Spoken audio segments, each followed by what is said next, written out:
everyone! It's Saturday morning with Cora again.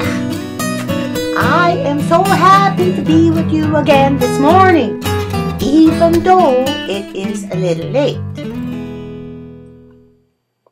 I haven't had much Folgers yet this morning because I overslept. I tell ya, my husband and I are taking care of our daughter's dog, and it's all the rabbit's fault. Now, I know that statement doesn't make much sense, but let me explain to you. You remember now, I have this family of rabbits that's driving me crazy, you know? And they got this dog who kind of likes to chase the rabbits.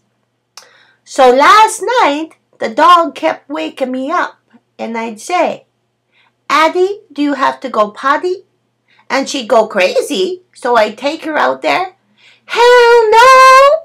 She didn't have to go potty. She just wanted to go over by the rabbit hole and roll in the rabbit stink. If she did it once, she did it 4 times last night. So finally this morning, when I got some sleep, I overslept. Sorry. I'll try to make it up to you. And the damn rabbits.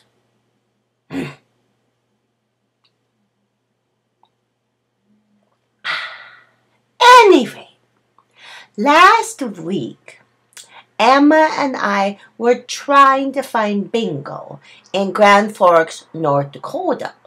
And we were told where to go. Well, she was driving, and you know, she's a little directionally dyslexic, if you know what I mean. So she turned the wrong place, and we got in the wrong area, and we saw lots of cars, so we went, thought it was bingo. And here it was a luncheon for the Shriner ladies. And not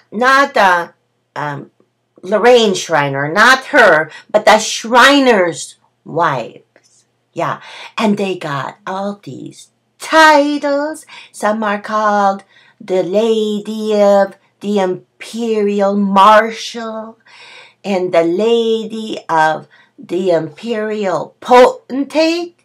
Well, Emma and I were trying to figure out what potentate was. I thought it was some sort of a bug spray, and she thought it might have been a fertility problem. Yeah, I don't know what it is, but we thought we had come into a place with a la-dee-da's, you know, with all those titles, and they had these fancy dresses and hats on. Well, Emma and I had our hats on too, so it was okay. And we figured, you know, we could go with these ladies. I tell you what, they're no better than us. They put their panties on one leg hole at a time, just like Emma and I do. Well, we got to meet them ladies, and they were the nicest group of ladies. I was just surprised. Do you know all the good work they do for like children's hospitals and and they like to drink in the morning. It was a fun time. Yeah, fun had by all. But you know, on the road, we never did find bingo, mind you. We did have a little lunch, you know, and when we were coming home, we were talking about all the strange things we wondered why God created. So I told Emma, I said, Emma, if I get to heaven, and Emma says, oh, Cora, you'll go directly to heaven. You are such a good person. Yeah. Well, she didn't really say that, but she didn't even think it, I don't think. But it could be true. Yeah. So if I go directly to heaven, I'm going to talk to God, and I got a few questions I want to ask. I've been making a list, and it's short yet, but mind you, hopefully I got a few years before I head upward, so I'll have some more. You got any questions for God, let me know, unless you plan on going seeing him before me. Then ask your own questions. Okay. My first question for God would be, mosquitoes? Really, God? That one doesn't even need a question mark. My next question is, why do you make it so tough for women?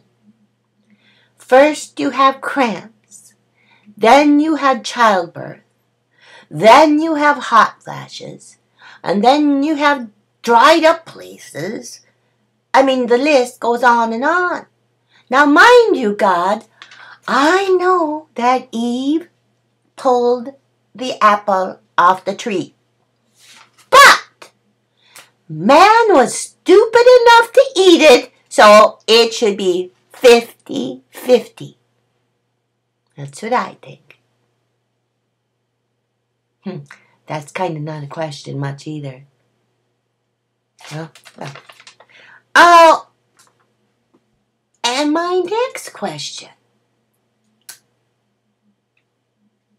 SEX. I know it's early in the morning, but haven't you thought of this? You know, when you're young and your hormones are raging, you know the Bible says, don't do anything. Don't be fruitful and multiply till after you're married.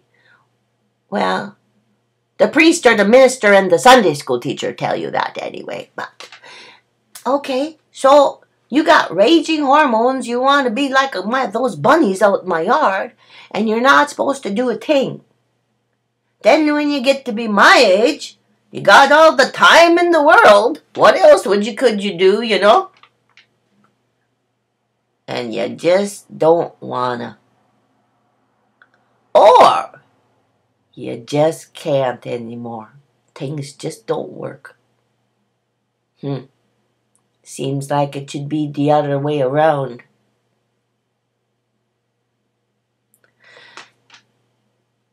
And my last question is, you know, when you're young and everything works, you know, the legs and the arms and everything works except the brain quite isn't all formed, if you get my drift. So, you know, some of those decisions you make have consequences. Yeah. You know, I got a couple consequences that don't live at home anymore. Yeah. Well, and other things. Sometimes it comes to bite you in the butt. Because you can do about anything you want without thinking.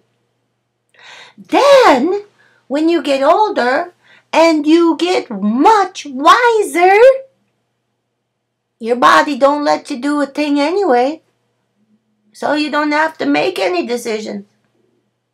Not right. Kind of backwards. Well, like I said, when I get to heaven, I'm going to ask God these things. And I told my husband that's what I was going to do. And he said to me, Cora, you might not like the answer you get from God. I'll take my chances. Well, until next week, have some folders on me. I'm going to the farmer's market over in Hatton, North Dakota. Gonna get produce.